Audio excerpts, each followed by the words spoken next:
go yard.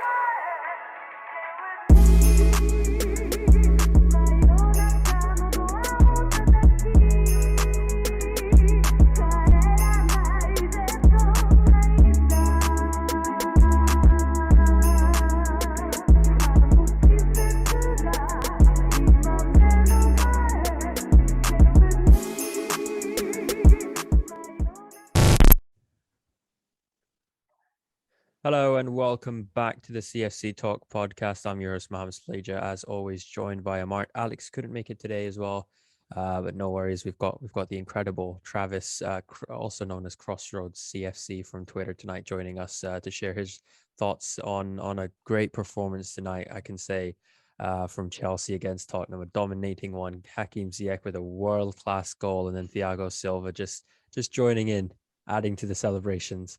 As always, Chelsea four-time winners against Tottenham this season, 3 in just just January. Travis, welcome to the podcast. Great to have you. How are you doing, and how was that game from your perspective? Hey, thanks for having me on. Great to be on again. It's been a while since we last talked, but looking forward to it today.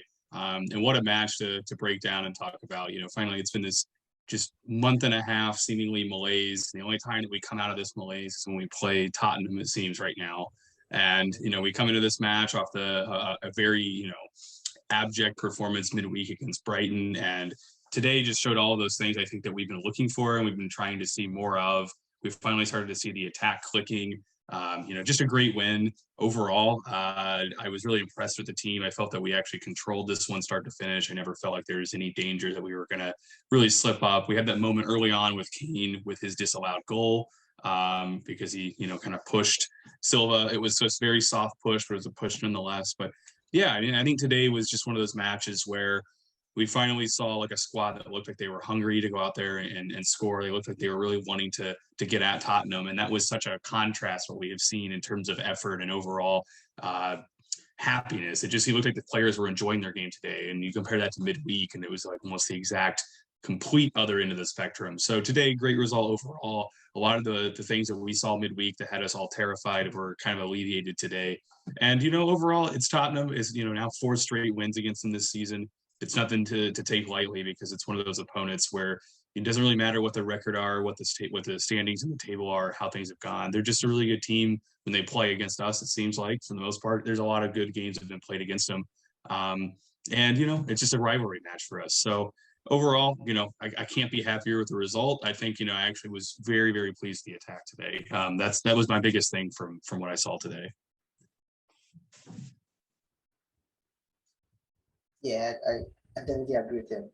Like the attack was very, very good today. Like compared to our previous games, today was a better improvement, like a massive improvement. I don't know that's the new formation, the 4-1-4-1, that it's allowing them to play at this level. But whatever it is, it worked. Today it worked. Today everything worked. And I liked how the players also like I think I saw on Twitter that Aspi had a meeting with the players to discuss the recent performances, and I think today you could see on the pitch that like they were there to play for the badge and they really wanted to make a difference. So I really like what I saw. I liked how they were at least risking and taking players on, the attackers especially taking players on and making things happen, like not sitting down and be passive all the time. They were very, very proactive, they were very, very active on the pitch. And I think we're talking about this before the game started. They're very direct too as well. And yeah, very, very good performance, very good attitude overall throughout the whole game. And yeah, we are happy. But the issue is that we have to continue. We don't have to just stop on Tottenham. We have to continue. We have to continue with these performances. That's the only way we can come out of this slump that we're in. Yeah, I completely agree with those both of you guys there. I think when heading into this game, before even we get into the game and talk about what were the events of the game, getting into the game, I think all Chelsea fans were nervous that this was going to be a tough fixture, even though looking at our record against them, or not just against them in the last few weeks, you could have said, oh, we dominated both those games, especially the first leg against them and then the Carabao Cup. And you'd kind of look at that and say, yeah, this should be an easy 3 points for us. But then Chelsea and the what we can do, and going from that Brighton game to this, as Travis mentioned right at the start, the front three was a big change. And before we get into the front three, the formation, was it just me tonight, or did Tuchel have all of us guessing what we were playing? Because some websites said it was a 4-3-3. Someone said it's a 3-4-3. Callum playing at left wing back, and then it was sometimes it was 4-1, 3-1, was it, or 4-1-4-1? I can't. Yeah, that's like pre-match. Yeah. They had it as like a 4-2-2, and then as the game went on, I was like, this, show is way too wide for this to be a 4-2-2. Yeah, I think it's nice to see Tuchel experiment with this, because we've found a few good positives from this. Firstly, right from the first half, from the first opening 10 minutes, we looked really strong. We looked really dominating, trying to create chances or trying to make those passes into the front three. And as Travis said again, Mason Mount, great game today for him. Played really well, played those key balls in. Of course, right at the start, we had that one chance with Lukaku. I think he put it right on the stands. It's not looking good for Lukaku, is it, Travis? It was better. It was better. Let's put it that way. It was better, but it wasn't the best of performances. It's not what you expect from a striker like him, do you? Yeah, no. So like when I was looking at today, the first thing I noticed with Lukaku is we were starting to hit some of those balls earlier into, to get him running into space. And even early on, I noticed he was kind of having that ability to get that ball in space, run and drift to the right, as he did so commonly with Antonio Conte. But the thing today, for what I saw of his performance, is maybe the goals and some of the timings and some of the things that just standing in the box, like those will eventually maybe start to get better over time. But those are still the aspects of today where you're wanting a little bit more there, right? You're hoping for maybe a little bit more out of that level of striker. You pay this much money, and he got 3 chances today, 2 of which were pretty good. And he had the one that was really kind of a half chance where he was holding the play up, had that turn and turn and go, and then fired the shot. It was just kind of this rocket that Lloris was able to stop and parry away. So I think that today was one of those things where we didn't see the goal. I think had we seen the goal today, we would have. I would have thought, pretty good overall showing from Ram today. But I thought today, despite the fact there wasn't a goal, there was more of things going on. He looked like he was linking up a lot better with his teammates, doing more, moving off the ball, maybe a little bit more. With just off the ball movement with Ram is not the most common thing. But I think that there's still that feeling of there's more to be desired, that we didn't sign you this much to have good link up play and create for others and do this and that. We signed you to get one of those 3 chances you had today to bury them. And that first one he had was a golden opportunity and he missed it. And that's what is a little bit worrying, is sometimes it still seems that he's, I see him throwing his hands up in the air, and I can't hear what he says, but it's just the body language at time with him doesn't look good. And look, I'm somebody that loves Romelu Lukaku. He's one of those players I championed for us to sign, and I'm still going to stick by it. We still have a lot of time left. Had an injury, had COVID. There's just been some circumstances that haven't helped anybody in this Chelsea squad, especially after Chilwell and James got hurt. A lot of our attackers seem to really have a downfall in their form after that happened. But I think you're right. I think that it's not looking the best, especially given how much we paid and the interview and all of these other factors that are going on and just our overall style of play. But I thought today was better. I thought it was better. At least it was something that gives me a little bit more encouragement. Like what we saw midweek against Brighton was pretty dire, pretty much all around. There wasn't much way to talk about a whole lot of good that was done there. So, yeah, I think it's a complicated story with Ram. I mean, I think he's not at the form yet that we expect. Maybe today he's getting there, but we have to start seeing these chances being converted, and we're not creating a ton for him. But again, we don't want to get into this situation where it's, a Morata or a Werner, all these different strikers that we purchased, and they get in here, they do okay for a few, like a month or two, and then in the form falls. And I do have part of me that's starting to wonder if that's going to happen to Romelu if it doesn't improve quicker in the goal output. Yeah, I think I agree with you on that, because I think Lukaku against City, and I think me and Amart, we talked about this last podcast, and he said, is this the board trying to influence a decision on Tuchel and say you have to play Lukaku because we want him to perform and eventually sell him for a good price, or is it Tuchel trying to prove a point, saying, look, it's not me, it's you. He's played the 4-2-2-2 system for him. He's changing systems for Lukaku, and he's just trying to prove a point to him. We kind of had a debate on this, and I guess you can see now he's trying to understand what he needs to do in the game. As you said, going off the ball, he was trying to make chances, create opportunities for other players. Yes, he wasn't as clinical as you would like, and again, there are still faults in his games, but you can still compare him to the City Lukaku or the City or the Brighton Lukaku and say it was a lot better than those games. So I completely agree with you on that. In terms of the other players up front, Hakim Ziyech, Amart, what a performance from him tonight. We're so glad he's not selected in that Africa Moroccan team, is he? Yeah, like best performance I've seen from him so far, like in the Chelsea kit. Like when he scored a goal, the first thing that came out from my mouth was, "This was the reason why we signed you. This is why we signed you, because we want to see more from you. Want to see those fantastic goals you were scoring against Ajax, those wonderful passes you were giving when you were with Ajax. Like these kind of performances, all we want to see from you. And the issue with Hakim, Pulisic, um, Havertz, Werner, all these players, the issue with them is consistency. Like they have good performances, individual games that they've done very, very well. And then it doesn't continue. And I'm just hoping it continues because I think this system fits him a lot. He was playing on the right and he was linking up very, very well with Mount, which I really, really liked seeing and watching. And yeah, that goal was fantastic. Like when you saw it, you just knew he was going to take it because he often tries to take shots like that.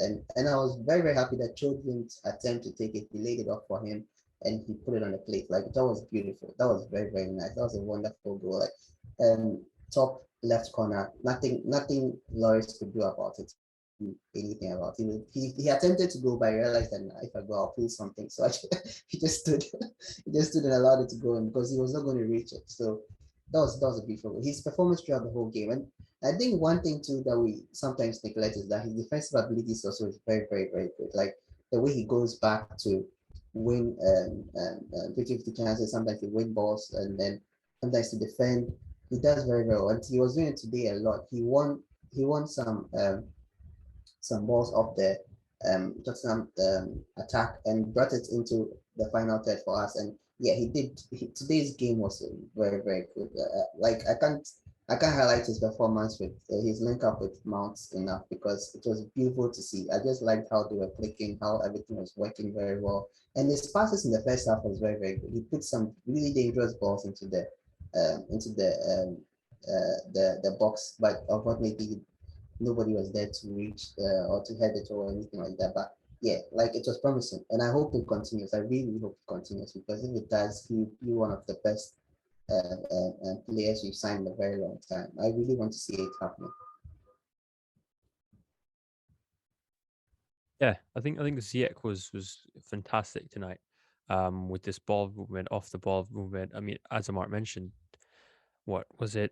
I think he had like 10 duels won out of 15 tonight for him, which was great to see because as a player, as a winger, you're not expected to go back and make those tackles. Maybe help out in defense once in a while, but you're meant to just use your pace, go past the players. One thing we saw from Ziyech tonight was him taking on the Tottenham defense. We spoke about this a few times in the past, and we said how our wingers don't usually take on players. They either try and find a space, and if the space is not available, the ball just goes back to either Verdiger or Silva back in defense, which is frustrating as a fan to see because you can only so much switch between left and right hand sides before you have to go at the defense. You have to go in behind the defense, try and create that space or try and find that space yourself, which I guess I think we all saw Ziyech do tonight, which is also quite impressive from him, Travis. Yeah, I think Ziyech's performance tonight, I mean, absolutely just jaw dropping. I mean, the goal, like that's what I said when I saw it. It's like it's just a jaw dropping goal, an unbelievable goal that he scored. But I think that like it's understandable that when he has this type of performance, if we're going to look to see more and wonder why don't we get this more? Why can't he be more consistent? This is what we signed him for, those kinds of things. And look, I mean, Ziyech was the first player I was most excited about when we signed last summer. Somebody that was like, this is the kind of performance that he does. And I just saw this tweet from Nassar And he was saying that the X goal for today, I'm just reading the tweet, verbatim. He was saying that the X goal today for Ziyech was 1.6 across his 5 shots that he took today. And he had the most final third entries of anybody with 13. He won the most tackles with 3. He had the most touches at 96, and he had the most duels with 15, and he won 10 of them. I mean, that's, to me, what that really shows, like, and the reason, and it's hard to reduce a lot of his performance down to statistics, but that he did today. He did so many things that were just, such good overall, whether it was pressing or it was in the defensive phase, or whether those balls that he was curling into whoever it was, or it was him taking a shot. He just always looked like that guy, both offensively and defensively, that was going to be that playmaker, that creator, that disruptor. He looked like he was just fulfilling that role that I think that we all so much hoped for when he was signed from Ajax. And we were kind of sold the promise of, you put him on the right in this free attacking role, he's in, let him drift in a little bit centrally, and you give him this pressing work as well, and he's going to really, really pay off for you. So I think that, Ziyech's performance today, absolutely man of the match. But one of those things where maybe this is why Thomas Tuchel, many fans were wondering, myself included, why do we keep selecting Ziyech? Like, he's not even really performing. So why does Tuchel keep doing it? Well, I think that now we're starting to see, without the wing backs, we're kind of shifting this system, this formation a bit. And without the wing backs, I think Ziyech is the one that's best able to provide some of that stuff that Reece James was previously doing. And then maybe that's why Tuchel is persisting with him a lot more. But hey, this is the kind of performance that I've been waiting now for a year and a half out of Ziyech for. So I'm really enjoying it. And, I was just absolutely blown away with what he did today. Just a phenomenal performance, and I'm sure all Blue fans are really happy for him after what he did today. Yeah, I just want to add one thing to what you said. The wing backs, I think the when the wing backs were available, Chilwell and James were available, I think it made, I don't think it was intentional, but I think it made the attackers a little bit lazy because they were doing a lot of the work going forward. And I think now that they are not around, it has made the attackers add more to their game, because we can't depend on Chilwell and James to keep providing assists or goals when we have very, very good attackers, like world-class attackers in the system. So I think I agree with what you said. Like, Tuchel is trying to make them do that job instead of Chilwell and James. So when Chilwell and James come back, you see that the pressure wouldn't be on them alone to be going to the box and taking players on. Other players would have developed to that level, or to have added that to their game before they come back, and that would help us a lot. I think, I think this formation is really helping the wingers at Chelsea. I'm not used to saying this quite a lot, but it was really nice to see the flowing football that we saw from Chelsea tonight. No offense to Reece James or Ben Chilwell, of course, without them, the back three wouldn't exist. And then Chelsea's performance of that run, where Ben Chilwell was scoring or assisting every single game, Reece James having an impact, wouldn't be there. Is this where Tuchel kind of realizes that, a back four might be the better thing to do? And before we get into the discussion whether a back four is better or a back three, Malang Sarr tonight, let's give him a lot of credit for what he did at left back. And for all those podcasts we've sat here and talked about how we don't have anyone else except Marcus Alonso, and we just have to accept it. We have one now. We have someone who's performed really well in that position, Travis, and has shown Alonso what left back does. Yeah, I mean, Sarr has been super impressive lately. I mean, even the Man City match, I think it was arguable that he was the best Chelsea player that day. And the fact that we're starting to experiment more as we've seen the wingback injuries happen, Sarr is really starting to lock down that, hey, you can play me anywhere in this back line, and I'm going to give you a good performance. I'm going to give you an assured performance. But I think that what's really impressing me most with Sarr is last year he had a few Champions League group stage matches where he was getting minutes for Porto, and then it just didn't, for whatever reason, things didn't really pan out the way we thought. And at some points he was training with the B team at Porto. So a lot of us this is kind of one of those things where we don't have any expectations. So now that we do see these things, it makes it that much sweeter because it was never really expecting much from Sarr anyway. And I think that myself included when I was in this camp, but a lot of fans kind of felt like Sarr was one of those signings that was an opportunistic, like, future sale, make some money, profit kind of player for the club. while still giving him loans that build a platform for his career. But now, if we're going to see this kind of performance from him, we absolutely have that left back. We have somebody that can play this, and we've seen him play it now against several different teams. And again, he's putting in a consistent, solid, respectable performance every time, if not one of the better ones on the pitch. So I really have to say about Sarr, it's one of those new signings from within the squad that we always had. And if he can continue to play anything like this, I don't see any reason long term why he can't have that long term squad role. If not even at times if we go to a back four, maybe he could even play if we move Alonso on. Alonso is 31 years old. He's been here since Antonio Conte's first season. It's been quite a while with Marcos Alonso, all things considered. But we could easily now have this this Chilwell Sarr ability if we're going to play a back four, or we could have this Chilwell and maybe we identify somebody else can play that wing back, because we've kind of have shoved a lot of different players around in that wing back role. But yeah, I mean, hats off to Mohammad Sarr. I'm really happy for the kid, and I hope that he continues to perform for us, because the simple truth is we're going to need him down the stretch at this left back position, and we can't have 31-year-old Alonso playing it all the time. It's just not going to work. It hasn't worked. It hasn't worked at all. I think on that left-hand side, everyone's running down the wing, knowing it's Alonso. You can just throw the ball forward and just run and use your pace, and you'll be Alonso. It's even at 20 something, even at 26, he didn't have that much pace, let alone at 31, and it's not there anymore. Yeah, I was even before the game started, I was even thinking we'd use Lewis Hall in that position, we'd try him out in that position and see.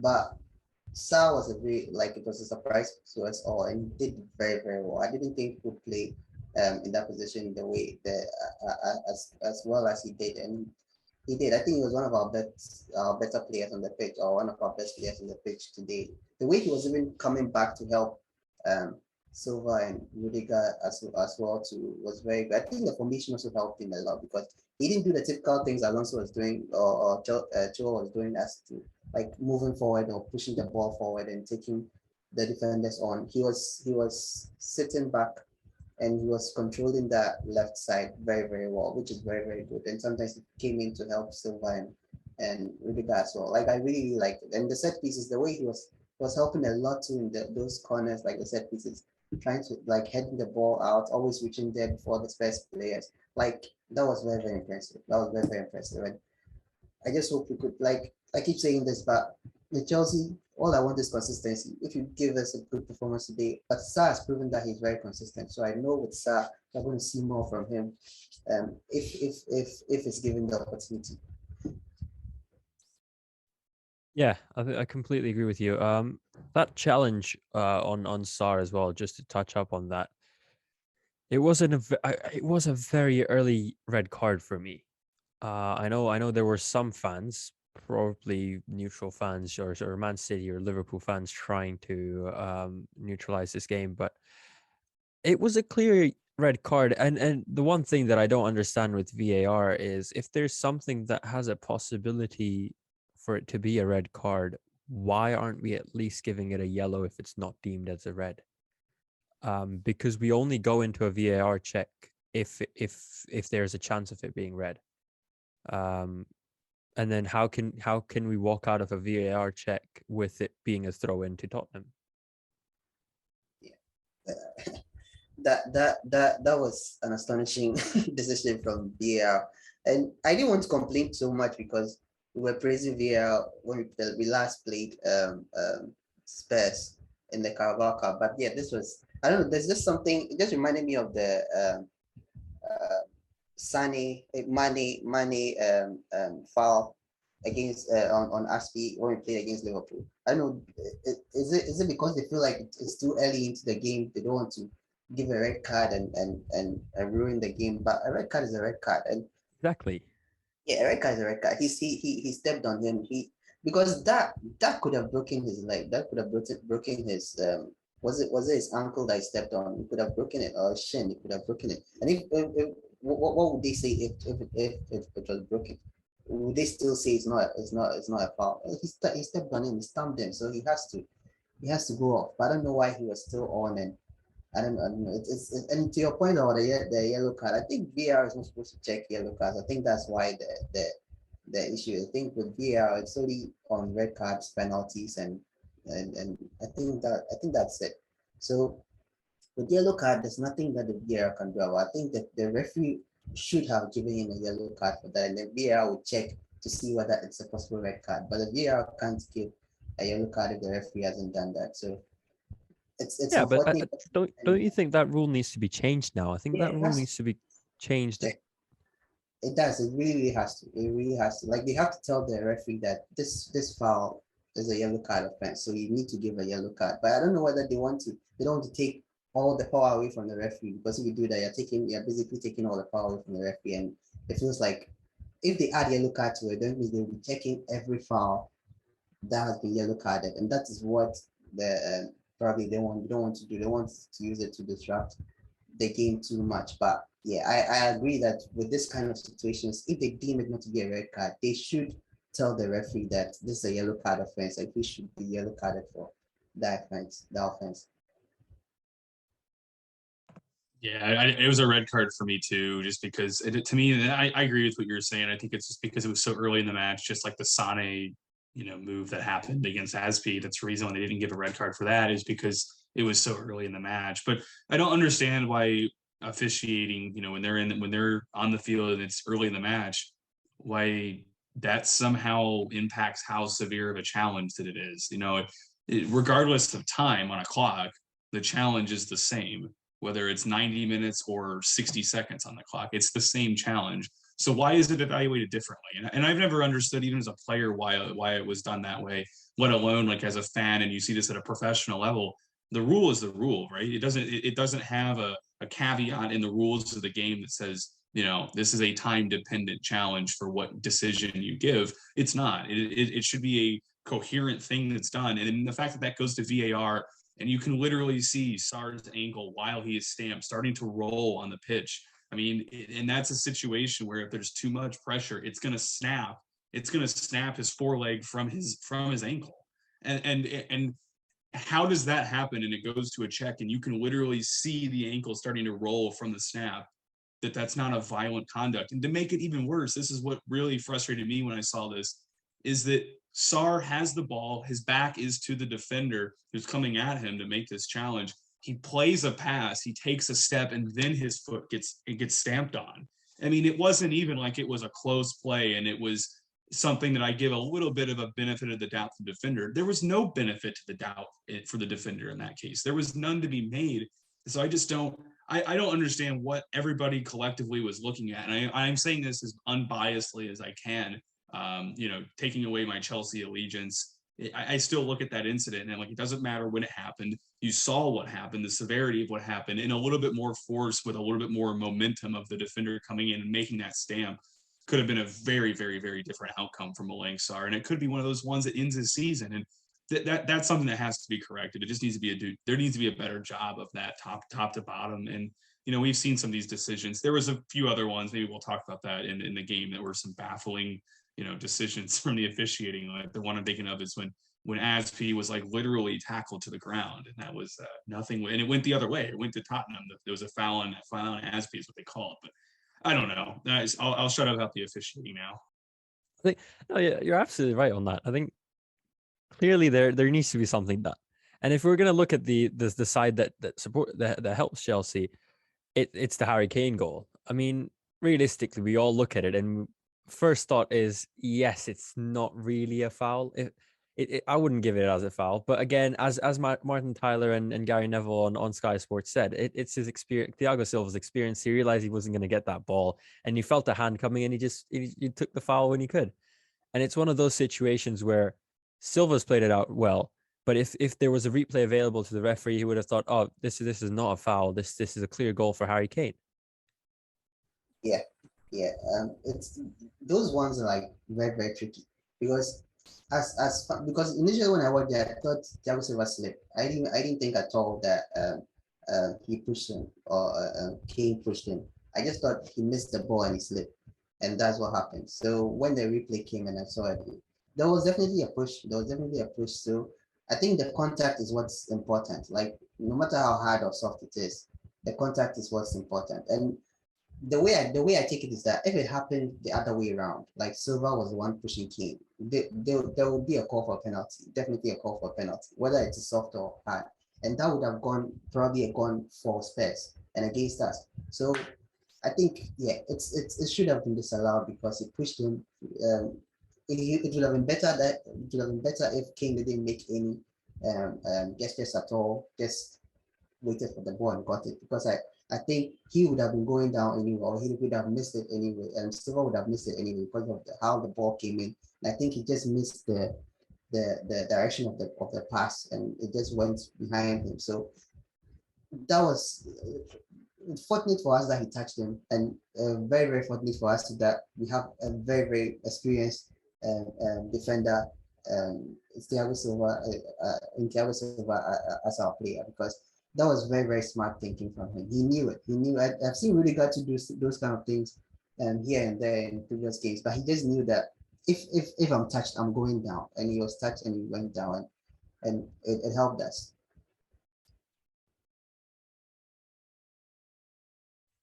Yeah, I think it has helped us. I'm not gonna we can't say it's always we do say it's always against Chelsea, but at times it does tend to help us out.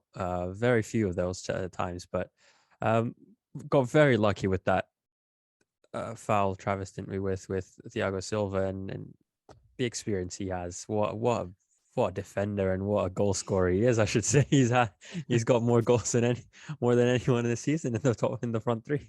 Almost. Yeah, I mean, no, his performance today was again that's what we continue to see from him are these age-defying performances. And what you guys are noticing, or noting upon with the challenge that Kane had on him, that it was the disallowed goal. I think that's one of those examples where Thiago Silva knows what he's doing. He exactly what Amart was saying. He was beaten and he knew it. He felt that little pressure, and then I mean, we've all played. Like, we know how it goes. If you're going to lose the ball and there's some contact, and it's enough to justify a foul, you might as well go ahead and try to sell it. I mean, it's don't flop or anything like that. But if it was, to me, when I see Silva in that instance, I think there was enough contact there. The way he sells that, it's pretty easy for the ref. It's a very, very, very soft foul. I don't know if you'll see many others, and he made it look a lot worse than it really was too.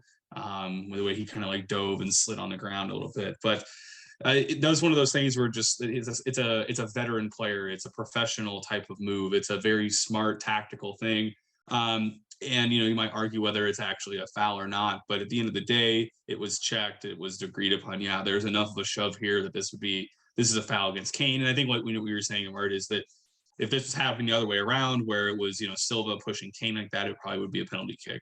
So I think that's where I'd land on. Man, he's just been doing so well for us. The goal scoring ability from the corners, he's kind of provided that for us. We really, whenever we sold Kurt Zouma, we lost so much of that defensive and set piece threat from the aerial duels. And Thiago Silva has done a good job of providing that enough to where we can compensate for the loss of Kurt Zouma and what he used to offer in those roles and in those situations for us. But yeah, I'm just so continually impressed by Silva. This guy just keeps getting older, but his class doesn't go anywhere, and his abilities, his performances, everything. He's just, at this point, he's just such a smart player, smart defender, and he's seen everything that he doesn't even need to maybe be the physically best person on the field.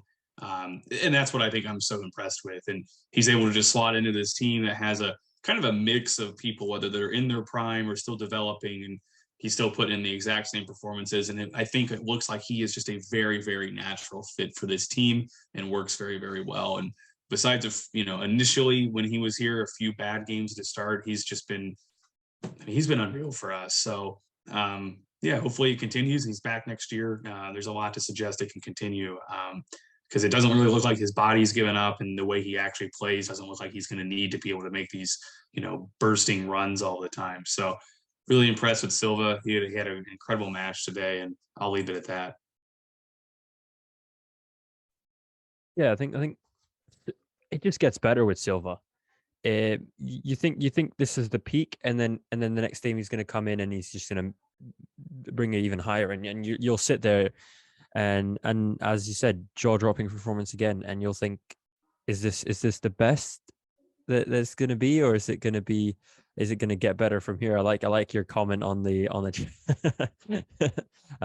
Travis has just written Silva's like fine wine, gets better with age. Yeah, I think it's just give him a lifetime contract. I think honestly at Chelsea, it's incredible to see him. And it's almost like John Terry coming into those corner and he's scoring those, goals, headers that they used to. That presence in defense, making sure the defense line is perfectly set up, the corners, the intensity, putting his body on the line for tackles and those goal line clearances. It's incredible. I know I'm comparing him to someone like John Terry, a club legend, but it almost feels like Silva's been here for so long that he's so infused into this club and he's just understood what it means to be a Chelsea player, so well that it in your just a quick question out there, the best free transfer Chelsea's ever made? Yeah, to be honest, I can't think of the last who have we got in on the free. I think him. I think he's the best, to be honest, because of like comparing how seasoned he is. Like he's a very from AC Milan to PSG to here and with Brazil, like he's had so many experiences that a player like that going on a free is incredible. It's really incredible. And we got him and he has continued to maintain that status. Like you said, when we watch him play, we don't feel like he's a new player. We feel like he's been around for a very long time. He's been with Chelsea for a very long time. But and it also helps that he was playing under Tuchel in PSG as well. So when he keeps it's like he's been able to click. Even under Lampard, he was very, very good. Like you could tell that the level um um the levels were different with him every time. And he has helped us a lot. I think some games that we played today, if it wasn't for him, we would have considered more, would have lost, and would have like he has really, really helped us. And yeah, I think he's the best, to be honest. Unless I can think of any other. I'm trying to think of any other player that's come on free that's helped us. Nah, I can't really think of any other player. I think he is the best. He is the best. Yeah, not just that he's the best, but other than him, who was the last free transfer that we had before Silva that we actually can, played substantial minutes or was supposed to play substantial minutes? Like I can't even remember who else would be the one before him, let alone if there's anybody better. I think we could have even if we paid 10, 20 million for him, it would still be a hell of a signing, let alone the fact that it came at a free. So easily the best free signing that I can remember for Chelsea. Yeah, I think the only one I can remember, I can't remember if Drogba re-signed with us for free. It could be, but I'm not going to count that because again, that's because we already had signed Drogba. He left and then he come back, maybe something like that. But yeah, if not the sorry, Amart. No, I'm saying that even Drogba's second time wasn't nowhere near like his performances when he was signed first for Chelsea. Like his previous times at Chelsea, completely outweighs the time he came back because he wasn't even playing that much when he came back. So yeah, it definitely goes to Thiago Silva. Yeah, I mean, if not the best, he has to be up there. Because I've got a list of players I've just got up the last 5-10 free transfers. Chelsea's got Samuel Eto'o, Mario Malcott's one of them, Gianluca Vialli, as well in there. So it's not like we haven't had great free transfers, but this has to be one of the best up there, and has to be the best transfer of the last window, or the year before that. Sorry, the best transfer we've done that window.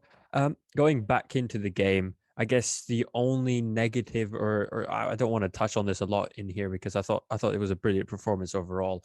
But that ball that was played into Ziyech was Callum Hudson-Odoi, who for the first time the whole game went after Tanganga on that left-hand side. We kept seeing him inside the box and try and just go ahead of him, but that was the first time he beat his man and tried to play something. Great to see that from him. Great to see that he picked it up from the first half and then went on to do it. Anything else you guys want to add on for the Tottenham game other than London's blue and it's always going to be that way?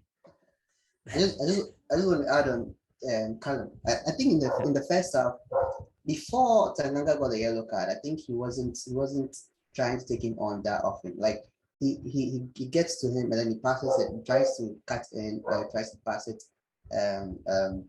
either sideways or backwards. But I think the first time he attempted to go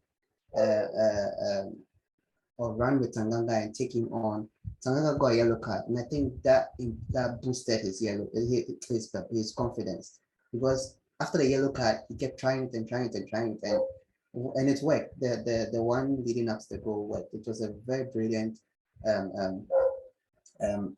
run from him. He beat Tanganga and ran into the box. And like I said previously, I'm happy he didn't take the shot that he gave it to CH who scored. So yeah, like from that point when Tanganga got the yellow card to the end, he was amazing. He was very, very good.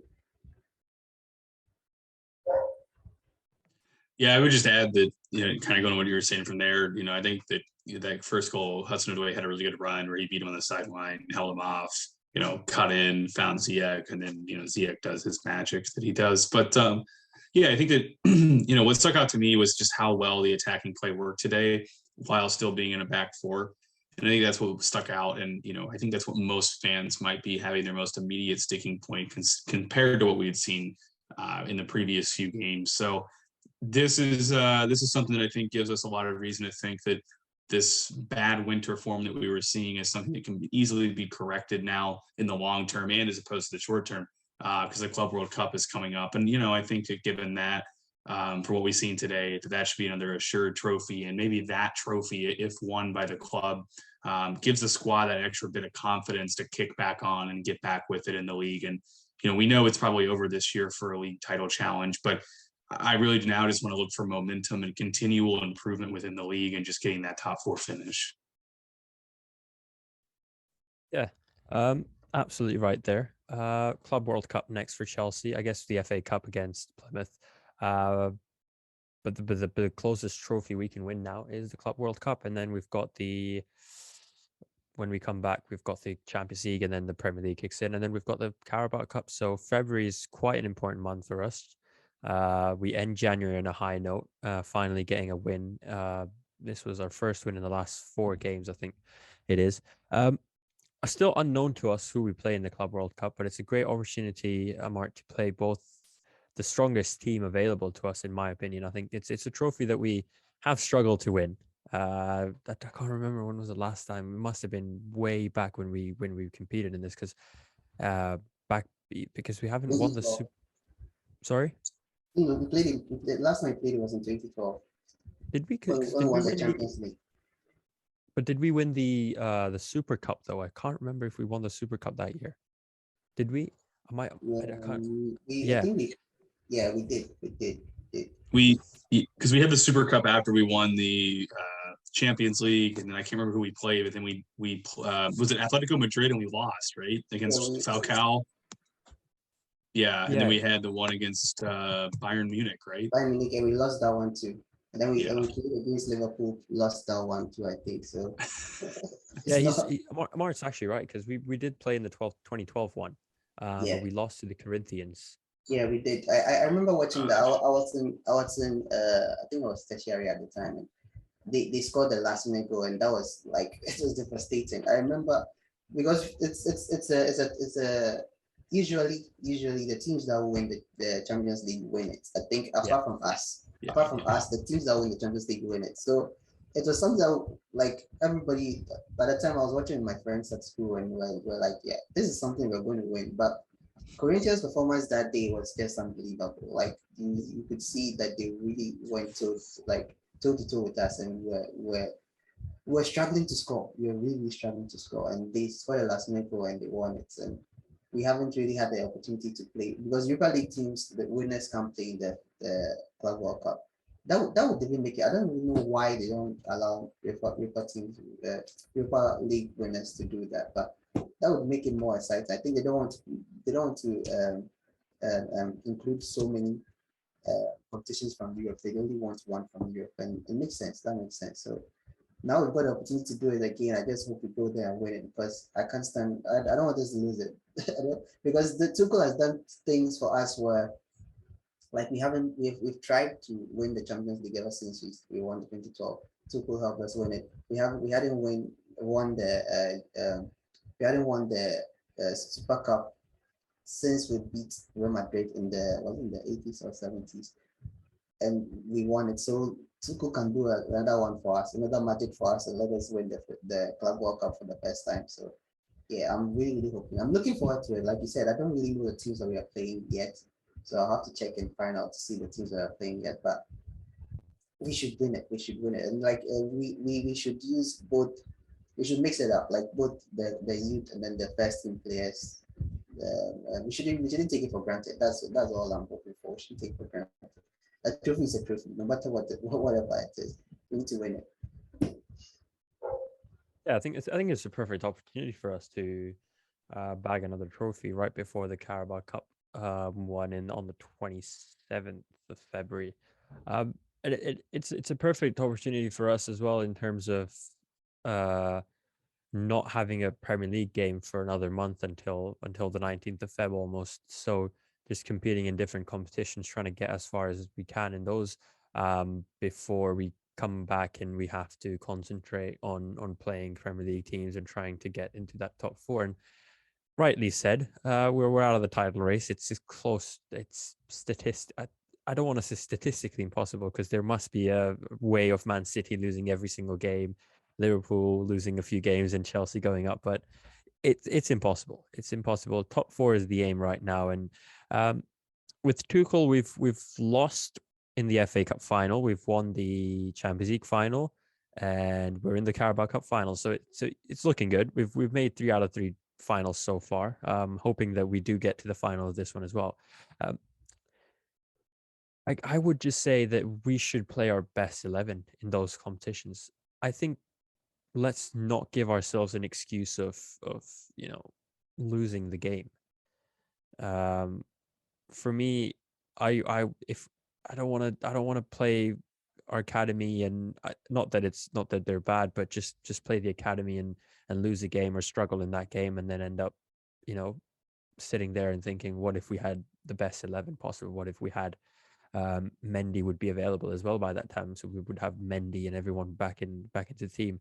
Not that I'm saying like Lewis Hall shouldn't get an opportunity, Simmons shouldn't get an opportunity. These guys have been incredible in the FA Cup for us, and I'm sure they'll get their opportunity against Plymouth on Saturday, 5th of Feb. Travis, your thoughts on that competition, and can we do it this year, or do we have to wait a little longer?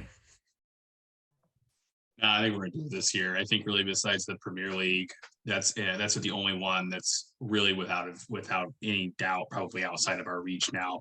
The Champions League is going to be really tough for us. But yeah, I mean, Club World Cup, EFL, FA Cup. I mean, those are ones that I think we still expect. But man, if we don't win the Club World Cup, I'm going to be like devastated. It's just something it may not seem like that much in the grand scheme of it, but man, that's like the last one we need to win to say when this club has won everything there is to win for them. So that's why I put a lot of stock. And I said this like the preseason, like, please, I don't care as long as we get top 4 and win the Club World Cup and maybe another domestic cup. I think this is still a successful season. And just as an aside, I wanted to say, like, for example, I know that the league has not really gone the way we wanted it to, but we did just fine in the group stages overall. I thought we were fine in the group stage. Conversely, we've gotten to the final of the EFL Cup. We're going to face a very strong Liverpool team. Again, that's going to be difficult. FA Cup, we're probably still going to be one of the favorites. And, we're going to get in the Club World Cup. We've already won the Super Cup. So even though like the league itself has not really gone the way we wanted to, we're still in the tournaments, like checking all the boxes and going the right way. But yeah, I think we're going to win. I do expect us to win the Club World Cup. I really, really hope this is what we win. It's going to be, and I really don't want to think about losing it again, because I think it would be probably the only European champion to lose not just maybe 2 consecutive, but maybe just overall 2 Club World Cups. So let's just not join that. We don't have Rafa Benitez this time. We got Thomas Tuchel as manager. So I got a lot more hope and faith this time around. But it's going to give us a little something to look forward to during this international break, because I am not watching CONCACAF games. So I'm looking forward to other stuff to break up this break. I think, yeah, I can't remember. Was it the Asian qualifiers that are still happening? But Yeah, you're right. There's not much football. There's nothing going on this week. I'm trying to think in terms of sports. Nothing's up. Cricket's down. Cricket's pretty much empty. F1's not there either. Football as well. So it's just it's just a week where you actually go to work, do your work, come back, get to bed, and then just repeat that for until the Chelsea game on the 9th of Feb. Other than that, or the 5th of Feb, sorry. Other than that, pretty much we've covered everything we wanted to this episode. Um, Anything else you guys want to add on last minute? Just round off, I guess, January before we end the podcast. And we know how much Chelsea struggle December, January. Travis, your kind of thoughts on the January period and what to look forward to, as you've already said about the Club World Cup. Yeah, I think, we keep on having this like winter malaise, and I don't know what it is because we've had all kinds of different players, different managers, different philosophies, different systems, different training regimens, everything. And it's like the constant is we continually have this large December slump because even under Maurizio Sarri, we were first to the league going into, I think, December or maybe shortly after. And even with Lampard last season, we were doing really, really well and looking like a really promising title challenging team. And then we go to the winter and it all falls apart. But what I do think is important to note is that in some of those instances I just talked about, like with Maurizio Sarri, we came through that winter period and then we started with like the City match and the Bournemouth match. Those are pretty infamous ones that I think most of us remember for all the wrong reasons. And then even with Lampard, he came out of some of the December and into January and didn't do that well and didn't really see a whole lot to suggest that this is going to turn around. And I think that we have seen that now with Thomas Tuchel. Right? We've seen enough of these matches where, especially in the cup, where there's actually enough positives to know that the form is not good, the players aren't doing the best, things have to change. But at the same time, I've been there's still enough going on to where I think that Thomas Tuchel has given enough for Chelsea fans to feel okay, like he's gonna be able to see us out of this bad funk. But I, for the life of me, don't understand why we continue to have this every single year. It doesn't make sense because the only constant, really, out of all of it is just the club being talked about. A lot of the players aren't necessarily constants in that because this second season malaise goes all the way back to Conte's second season when it was 2017, 2018. So I don't know. I think that given all that we've been through and now we've kind of have seen this really dominant performance, I just can only hope that now that the squad puts the pedal, firmly down, continues to push on, builds a lot of momentum. And I'm hoping that by the time we get through February, that this top four battle we've kind of seen ourselves in starts to go away, and we firmly announce that, okay, we're the second or third best team in England, and that's all there is to it. City are on a whole nother level than everybody else right now. Credit to what they're doing. I give a lot of credit to them and what Guardiola has built there. But that's what I can hope for. That's really all that I'm hoping to see with us going forward is momentum, carry on, get that other trophy, and then let's put the pedal down and blow this top four way behind us and get out of this top four race conversation and firmly cement a second or third place run. Yeah, completely agree on that. I think we're gonna have to do that. We're gonna have to do that, and we need to show that we are a team that needs to be feared again. I guess we've kind of lost that in the last month or so with us drawing games that we shouldn't be, then losing games the way that we've lost. But yeah, that's all from the podcast tonight. Thank you guys for tuning in. Thank you guys again. A very big thank you for Travis for coming on the podcast. Yeah, leave a like rating, make sure to subscribe, add it to your playlist if you're listening on an audio platform. It really does support us, as well as following all of our social media pages for the latest news on Chelsea FC and the matchday tweets and the posts that we do all over our pages. So yeah, once again, thank you guys for tuning in, and we'll see you next time.